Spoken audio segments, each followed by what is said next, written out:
بسم الله الرحمن الرحيم واعلموا أنما غنمتم من شيء فأن لله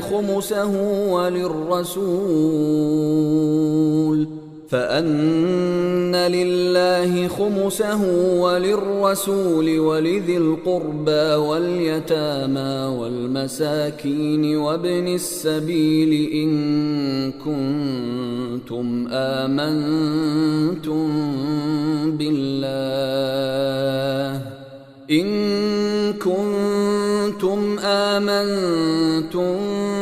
بالله وما أنزلنا على عبدنا يوم الفرقان يوم التقى الجمعان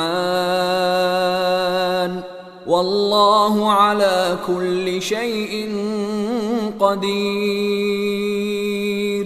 إذ أنتم بالعدوة الدنيا وهم بالعدوة القصوى والركب أسفل منكم ولو تواعدتم لاختلفتم في الميعاد ولكن ليقضي الله أمرا كان مفعولا ليهلك من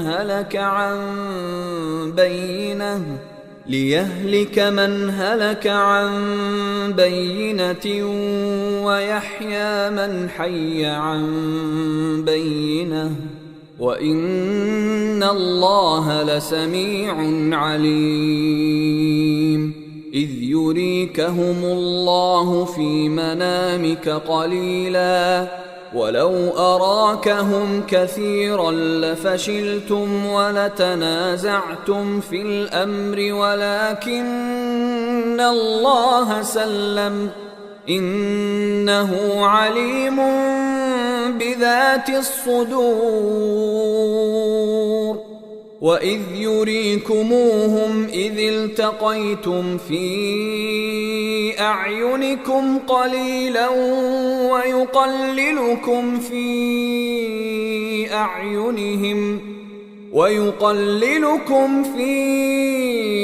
أعينهم ليقضي الله أمرا كان مفعولا وإلى الله ترجع الأمور.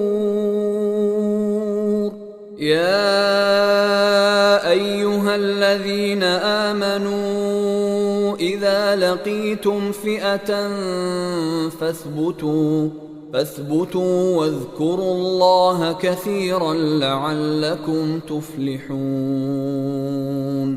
وأطيعوا الله ورسوله ولا تنازعوا فتفشلوا وتذهب ريحكم واصبروا إن الله مع الصابرين.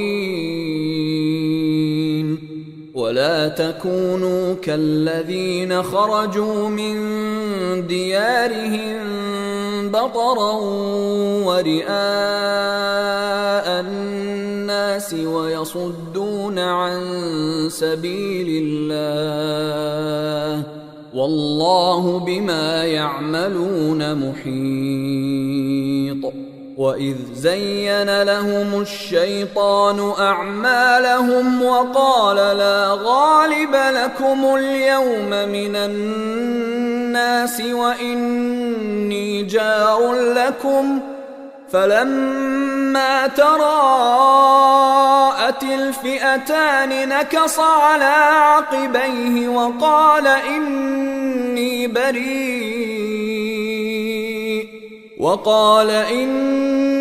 بريء منكم إني أرى ما لا ترون إني أخاف الله والله شديد العقاب. إذ يقول المنافقون والذين في قلوبهم مرض غر هؤلاء دينهم ومن يتوكل على الله فإن الله عزيز حكيم. ولو ترى إذ يتوفى الذين كفروا الملائكة يضربون وجوههم وأدبارهم وذوقوا عذاب الحريق ذلك بما قدمت أيديكم وأن الله ليس بظلام للعبيد. كدأب آل فرعون والذين من قبلهم كفروا بآيات الله فأخذهم الله بذنوبهم إن الله قوي شديد العقاب. ذلك بأن الله لم يك مغيرا نعمة أنعمها على قوم حتى يغيروا ما بأنفسهم وأن الله سميع عليم. كدأب آل فرعون والذين من قبلهم كذبوا بآيات ربهم فأهلكناهم بذنوبهم وأغرقنا آل فرعون وكل كانوا ظالمين. إن شر الدواب عند الله الذين كفروا فهم لا يؤمنون. الذين عاهدت منهم ثم ينقضون عهدهم في كل مرة وهم لا يتقون. فإما تثقفنهم في الحرب فشرد بهم من خلفهم لعلهم يذكرون. وإما تخافن من قوم خيانة فانبذ إليهم على سواء إن الله لا يحب الخائنين. ولا يحسبن الذين كفروا سبقوا إنهم لا يعجزون. وأعدوا لهم ما استطعتم من قوة ومن رباط الخيل ترهبون به عدو الله وعدوكم وآخرين من دونهم لا تعلمونهم الله يعلمهم وما تنفقوا من شيء في سبيل الله يوفى إليكم وأنتم لا تظلمون. وإن جنحوا للسلم فاجنح لها وتوكل على الله إنه هو السميع العليم.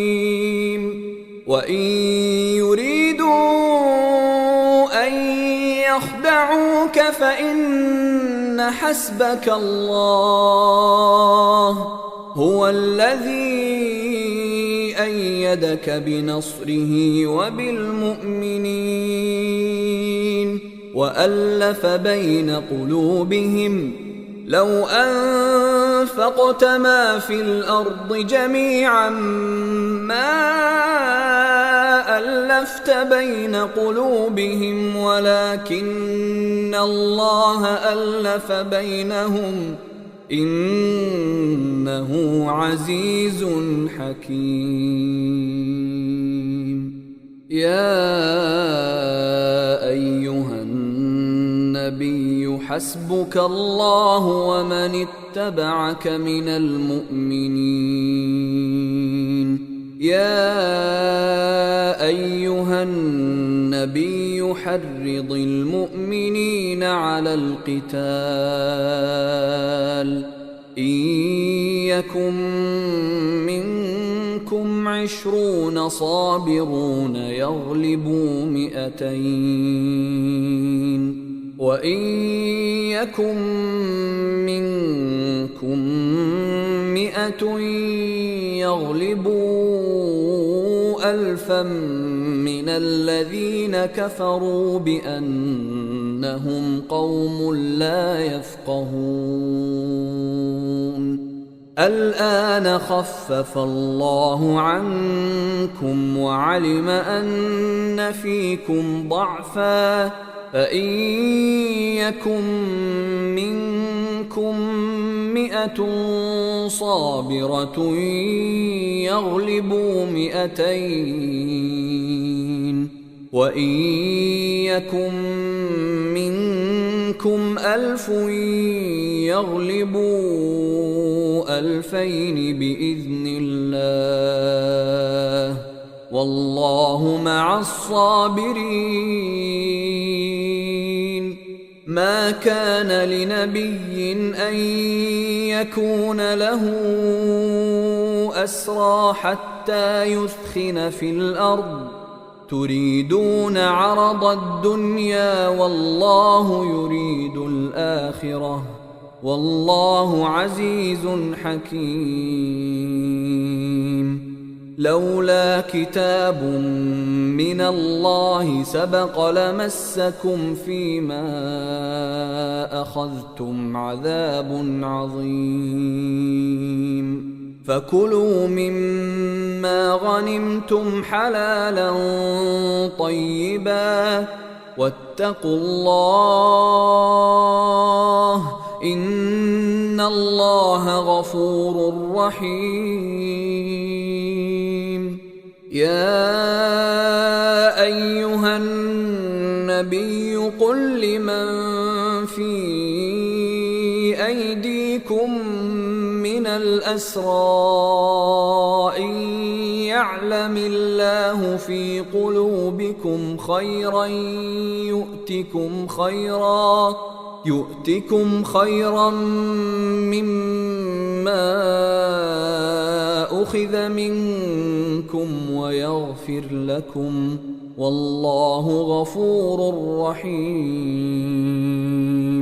وإن يريدوا خيانتك فقد خانوا الله من قبل فأمكن منهم، والله عليم حكيم. إن الذين آمنوا وهاجروا وجاهدوا بأموالهم وأنفسهم في سبيل الله والذين آووا ونصروا أولئك بعضهم أولياء بعض، والذين آمنوا ولم يهاجروا ما لكم من ولايتهم من شيء حتى يهاجروا، وإن استنصروكم في الدين فعليكم النصر إلا على قوم بينكم وبينهم ميثاق، والله بما تعملون بصير. والذين كفروا بعضهم أولياء بعض إلا تفعلوه تكن فتنة في الأرض وفساد كبير. والذين آمنوا وهاجروا وجاهدوا في سبيل الله والذين آووا والذين آووا ونصروا أولئك هم المؤمنون حقا لهم مغفرة ورزق كريم والذين آمنوا من بعد وهاجروا وجاهدوا معكم فأولئك منكم وأولو الأرحام بعضهم أولى ببعض في كتاب الله إن الله بكل شيء عليم. أعوذ بالله من الشيطان الرجيم. براءة من الله ورسوله إلى الذين عاهدتم من المشركين فسيحوا في الأرض 4 أشهر واعلموا أنكم غير معجز الله وأن الله مخزي الكافرين. وأذان من الله ورسوله إلى الناس يوم الحج الأكبر أن الله بريء من المشركين ورسوله فإن تبتم فهو خير لكم وإن توليتم فاعلموا أنكم غير معجز الله وبشر الذين كفروا بعذاب أليم. إلا الذين عاهدتم من المشركين ثم لم ينقصوكم شيئا ولم يظاهروا عليكم أحدا فأتموا إليهم عهدهم إلى مدتهم إن الله يحب المتقين. فإذا انسلخ الأشهر الحرم فاقتلوا المشركين حيث وجدتموهم وخذوهم واحصروهم واقعدوا لهم كل مرصد فإن تابوا وأقاموا الصلاة وآتوا الزكاة فخلوا سبيلهم إن الله غفور رحيم.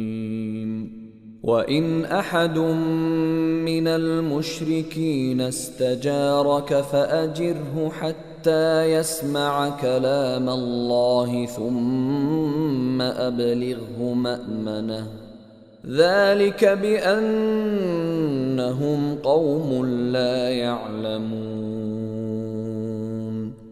كيف يكون للمشركين عهد عند الله وعند رسوله إلا الذين عاهدتم عند المسجد الحرام فما استقاموا لكم فاستقيموا لهم إن الله يحب المتقين. كيف وإن يظهروا عليكم لا يرقبوا فيكم إلا ولا ذمة يرضونكم بأفواههم وتأبى قلوبهم وأكثرهم فاسقون. اشتروا بآيات الله ثمنا قليلا فصدوا عن سبيله إنهم ساء ما كانوا يعملون. لا يرقبون في مؤمن إلا ولا ذمة وأولئك هم المعتدون فإن تابوا وأقاموا الصلاة وآتوا الزكاة فإخوانكم في الدين ونفصل الآيات لقوم يعلمون وإن نكثوا أيمانهم من بعد عهدهم وطعنوا في دينكم فقاتلوا أئمة الكفر إنهم لا أيمان لهم لعلهم ينتهون ألا تقاتلون قوما نكثوا أيمانهم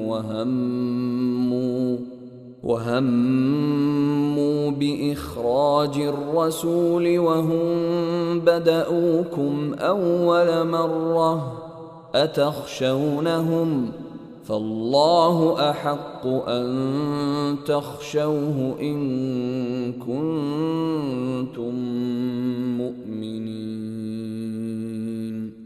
قاتلوهم يعذبهم الله بأيديكم ويخزهم وينصركم عليهم ويشف صدور قوم مؤمنين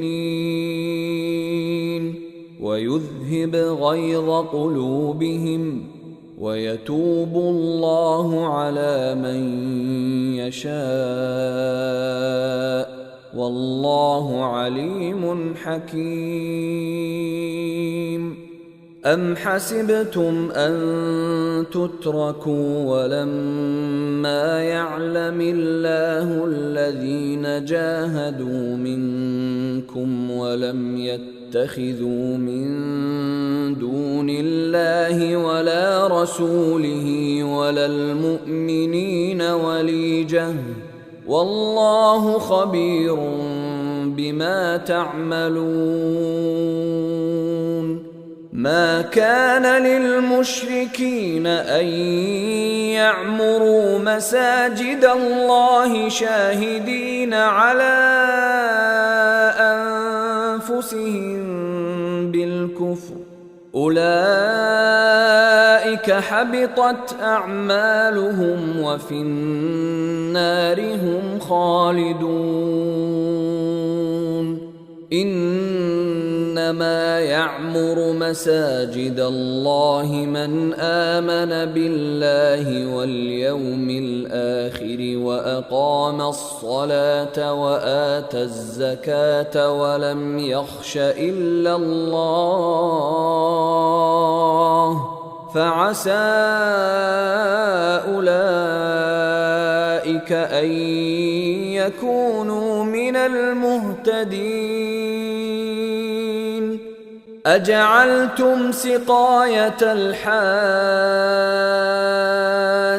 وعمارة المسجد الحرام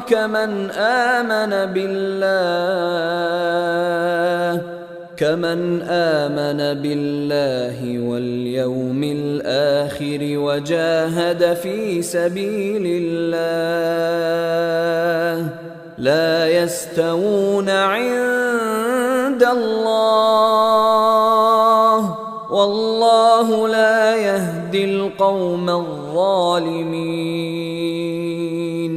الذين آمنوا وهاجروا وجاهدوا في سبيل الله بأموالهم وأنفسهم أعظم درجة عند الله وأولئك هم الفائزون يبشرهم ربهم برحمة منه ورضوان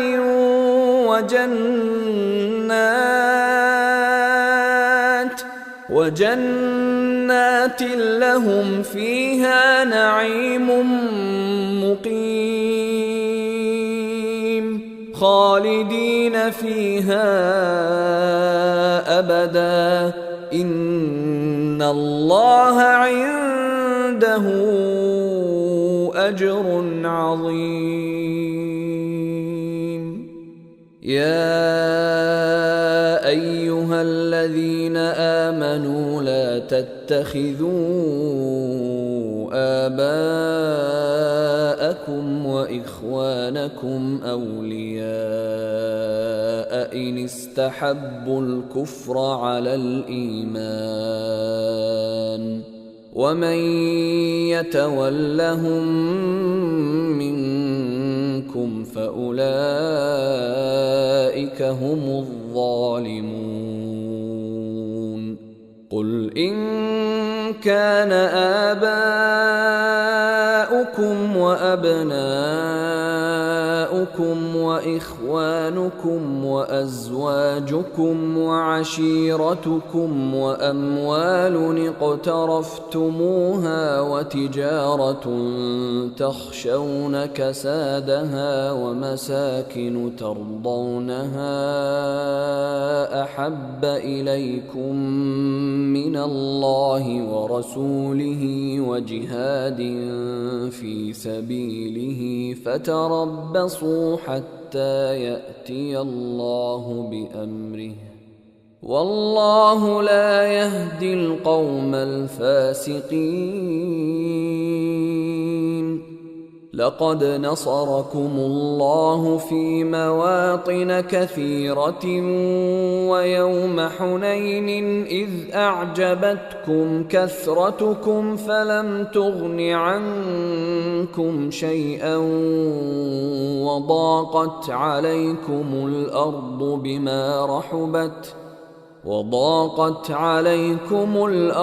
بما رحبت ثم وليتم مدبرين. ثم أنزل الله سكينته على رسوله وعلى المؤمنين وأنزل جنودا لم تروها وعذب الذين كفروا وذلك جزاء الكافرين. ثم يتوب الله من بعد ذلك على من يشاء والله غفور رحيم. يا أيها الذين آمنوا إنما المشركون نجس فلا يقربوا المسجد الحرام بعد عامهم هذا وإن خفتم عيلة فسوف يغنيكم الله من فضله إن شاء إن الله عليم حكيم. قاتلوا الذين لا يؤمنون بالله ولا باليوم الآخر ولا يحرمون ما حرم الله ورسوله ولا يدينون دين الحق من الذين أوتوا الكتاب حتى يعطوا الجزية عن يد وهم صاغرون. وقالت اليهود عزير ابن الله وقالت النصارى المسيح ابن الله ذلك قولهم بأفواههم يضاهئون قول الذين كفروا من قبل قاتلهم الله أنى يؤفكون. يؤفكون اتخذوا أحبارهم ورهبانهم أربابا من دون الله والمسيح ابن مريم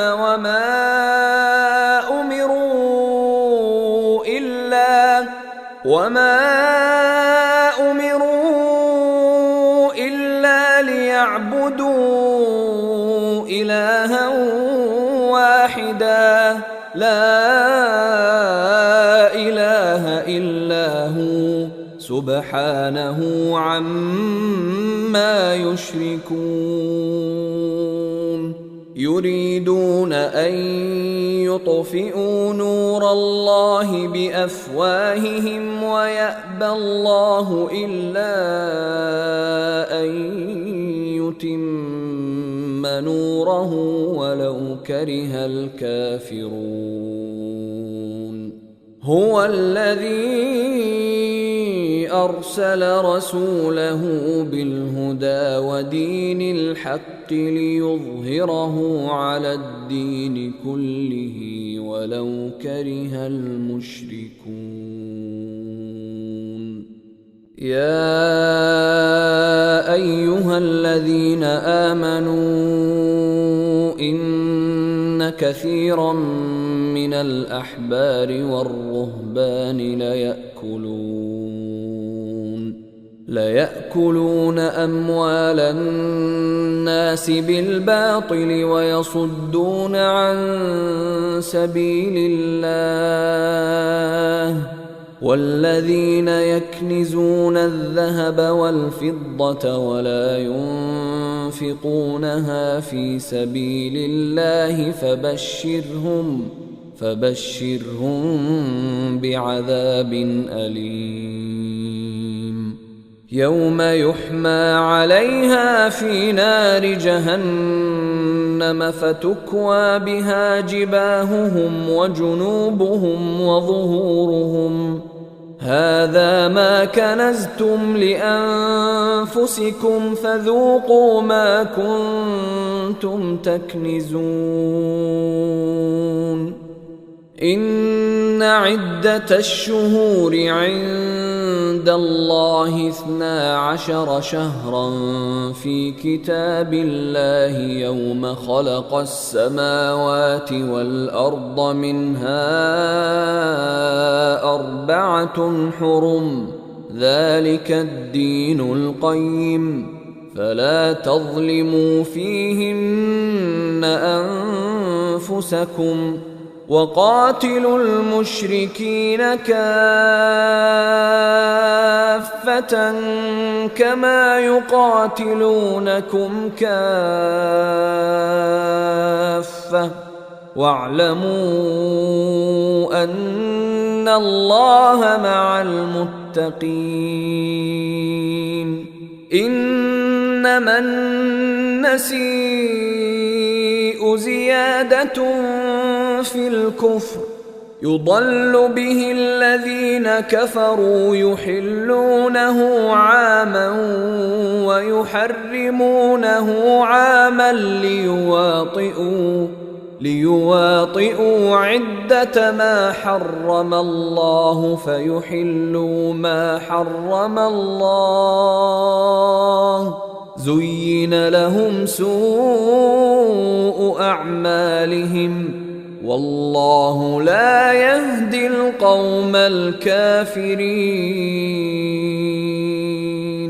يا أيها الذين آمنوا ما لكم إذا قيل لكم انفروا في سبيل الله اثاقلتم إلى الأرض أرضيتم بالحياة الدنيا من الآخرة فما متاع الحياة الدنيا في الآخرة إلا قليل إلا تنفروا يعذبكم عذابا أليما ويستبدل قوما غيركم ولا تضروه شيئا والله على كل شيء قدير. إلا تنصروه فقد نصره الله إذ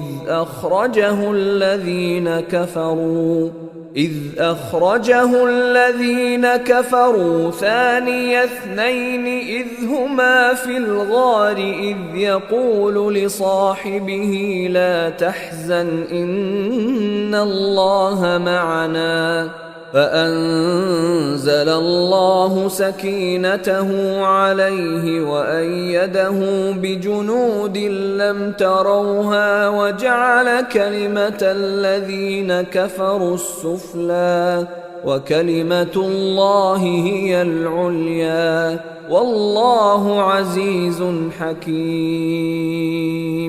انفروا خفافا وثقالا وجاهدوا بأموالكم وأنفسكم في سبيل الله ذلكم خير لكم إن كنتم تعلمون. لو كان عرضا قريبا وسفرا قاصدا لاتبعوك ولكن بعدت عليهم الشقة وسيحلفون بالله لو استطعنا لخرجنا معكم يهلكون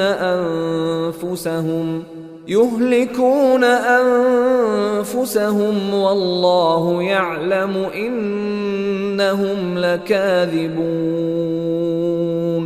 عفى الله عنك لم أذنت لهم حتى يتبين لك الذين صدقوا وتعلم الكاذبين.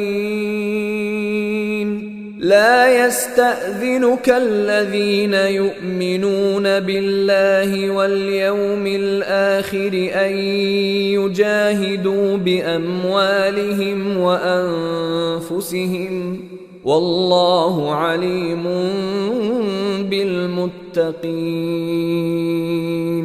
إنما يستأذنك الذين لا يؤمنون بالله واليوم الآخر وارتابت قلوبهم فهم في ريبهم يترددون.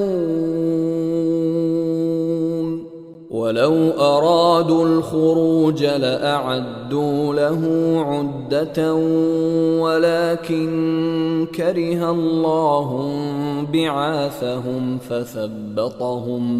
فثبطهم وقيل اقعدوا مع القاعدين.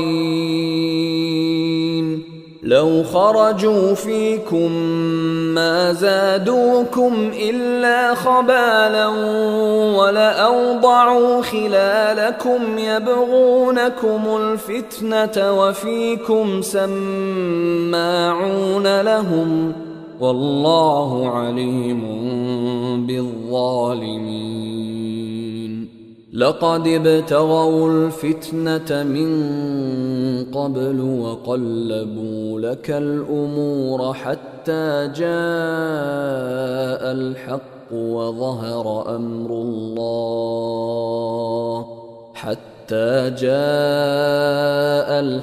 وظهر أمر الله وهم كارهون. ومنهم من يقول ائذن لي ولا تفتني ألا في الفتنة سقطوا وإن جهنم لمحيطة بالكافرين. إن تصبك حسنة تسؤهم وإن تصبك مصيبة يقولوا قد أخذنا أمرنا من قبل ويتولوا وهم فرحون. قل لن يصيبنا إلا ما كتب الله لنا هو مولانا وعلى الله فليتوكل المؤمنون.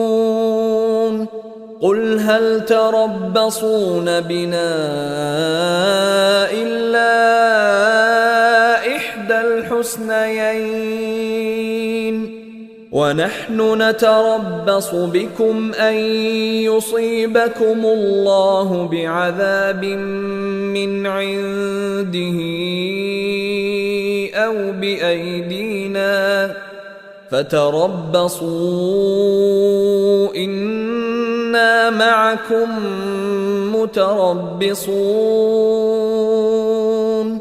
قل أنفقوا طوعا أو كرها لن يتقبل منكم إنكم كنتم قوما فاسقين. وما منعهم أن تقبل منهم نفقاتهم إلا أنهم كفروا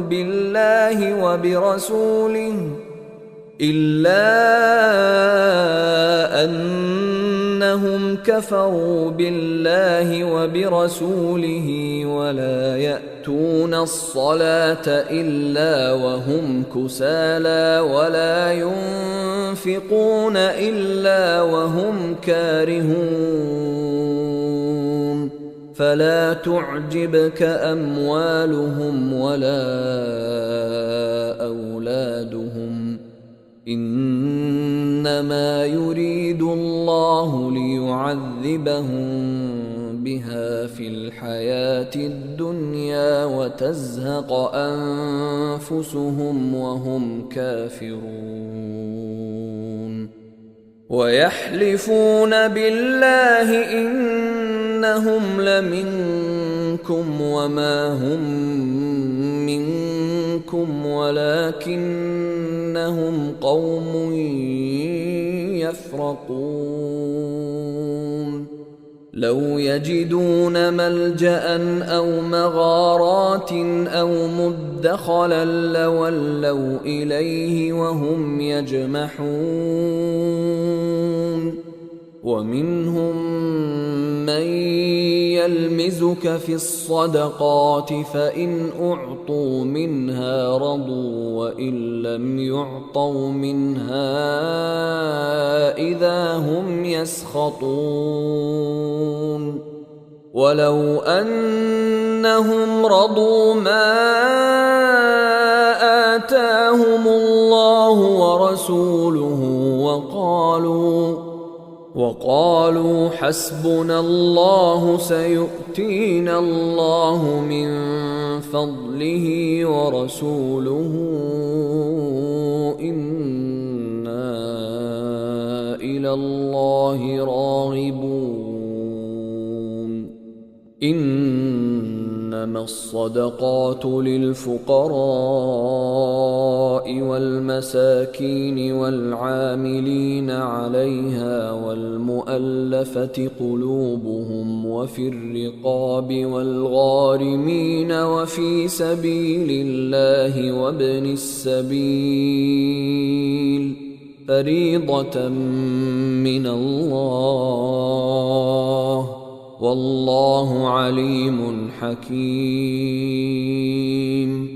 ومنهم الذين يؤذون النبي ويقولون هو أذن قل أذن خير لكم يؤمن بالله ويؤمن للمؤمنين ورحمة للذين آمنوا منكم والذين يؤذون رسول الله لهم عذاب أليم.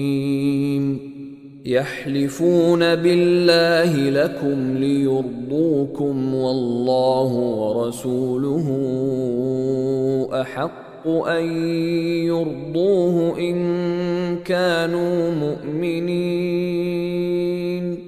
ألم يعلموا أنه من يحادد الله ورسوله فأن له نار جهنم خالدا فيها ذلك الخزي العظيم.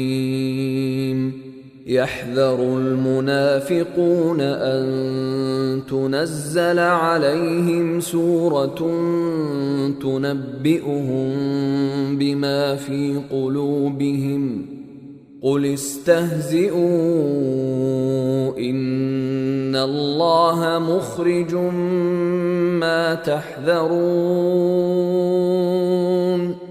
ولئن سألتهم ليقولن إنما كنا نخوض ونلعب قل أبالله وآياته ورسوله كنتم تستهزئون لا تعتذروا قد كفرتم بعد إيمانكم إن نعف عن طائفة منكم نعذب طائفة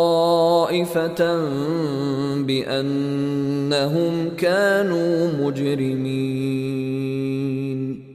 المنافقون والمنافقات بعضهم من بعض يأمرون بالمنكر وينهون عن المعروف ويقبضون أيديهم نسوا الله فنسيهم إن المنافقين هم الفاسقون.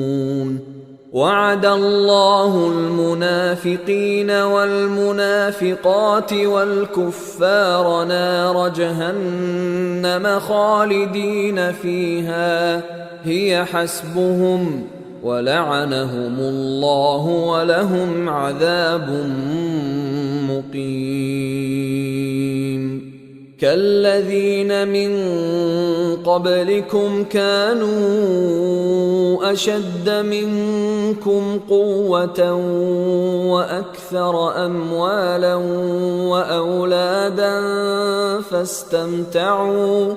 فاستمتعوا بخلاقهم فاستمتعتم بخلاقكم كما استمتع الذين من قبلكم بخلاقهم وخضتم كالذي خاضوا أولئك حبطت أعمالهم في الدنيا والآخرة وأولئك هم الخاسرون. ألم يأتهم نبأ الذين من قبلهم قوم نوح وعاد وثمود وقوم إبراهيم وأصحاب مدين والمؤتفكات أتتهم رسلهم بالبينات فما كان الله ليظلمهم ولكن كانوا أنفسهم يظلمون. والمؤمنون والمؤمنات بعضهم أولياء بعض يأمرون بالمعروف وينهون عن المنكر ويقيمون الصلاة ويؤتون الزكاة ويطيعون الله ورسوله أولئك سيرحمهم الله إن الله عزيز حكيم. وعد الله المؤمنين والمؤمنات جنات تجري من تحتها الأنهار خالدين فيها ومساكن طيبة في جنات عدن ورضوان من الله أكبر ذلك هو الفوز العظيم. يا أيها النبي جاهد الكفار والمنافقين واغلظ عليهم ومأواهم جهنم وبئس المصير. يحلفون بالله ما قالوا ولقد قالوا كلمة الكفر وكفروا بعد إسلامهم وهموا بما لم ينالوا وما نقموا إلا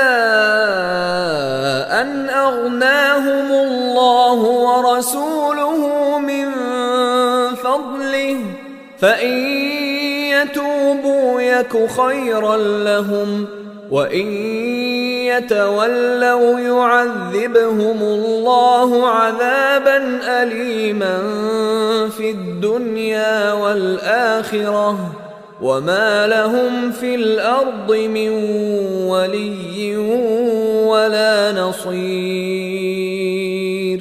ومنهم من عاهد الله لئن آتانا من فضله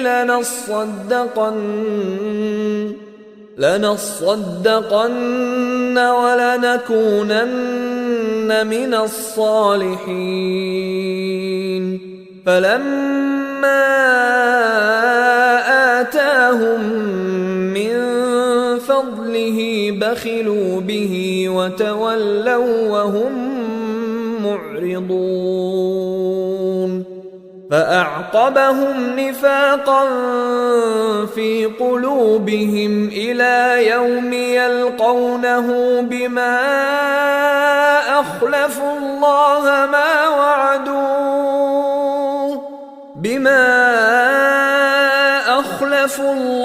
ما وعدوه وبما كانوا يكذبون. ألم يعلموا أن الله يعلم سرهم ونجواهم وأن الله علام الغيوب. الذين يلمزون المطوعين من المؤمنين في الصدقات والذين لا يجدون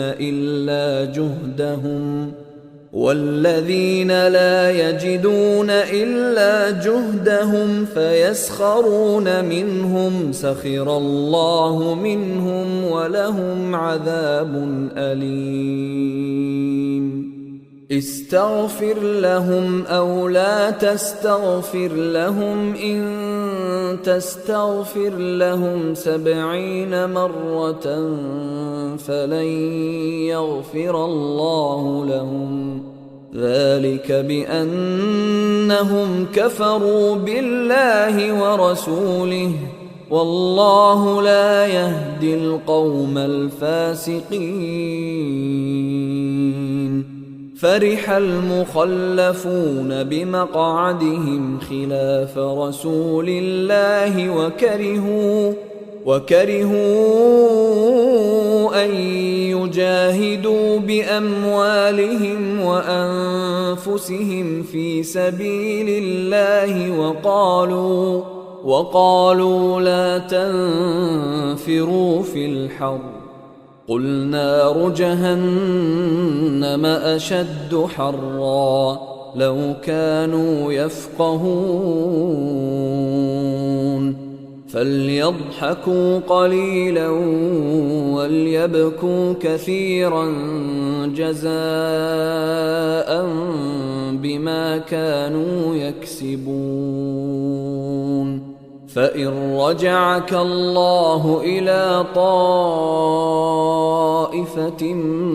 منهم فاستأذنوك للخروج